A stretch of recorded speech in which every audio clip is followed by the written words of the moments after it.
Students, welcome back to my channel. तो आज हम बात करेंगे विच वर्सेस दैट के बारे में। इसमें हम कुछ स्टूडेंट्स कंफ्यूज रहते हैं कि विच कहाँ पर यूज़ होगा एंड दैट कहाँ पर यूज़ होगा। तो आज हम इस बारे में बात करेंगे, देखेंगे हम इसमें क्या क्या डिफरेंस है।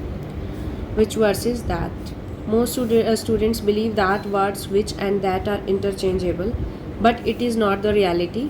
The word which start a clause or phrase that has no vital meaning to sentence. A comma is placed before which, and if the clause ends before the sentence does, the clause ends in a comma. While that introduces a sentence, it has a vital meaning to sentence. It does not require any commas.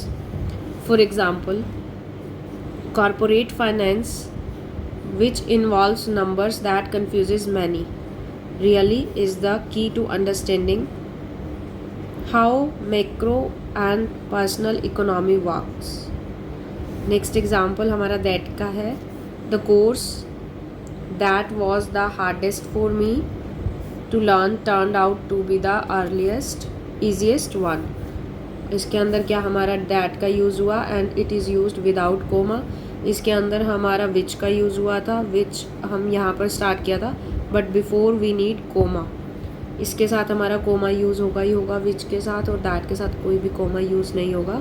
Coma is placed before which, and if the clause ends before the sentence does the clause ends in the comma, while that introduces a sentence which ends without comma or ends in a comma. तो इस तरह से हमें ये करना है। इसके अंदर हमारा कोमा रिक्वायर्ड नहीं है, बट विच के अंदर हमारा कोमा रिक्वायर्ड है। तो ये एक हमारा छोटा सा डिफरेंस था फॉर विच एंड दैट।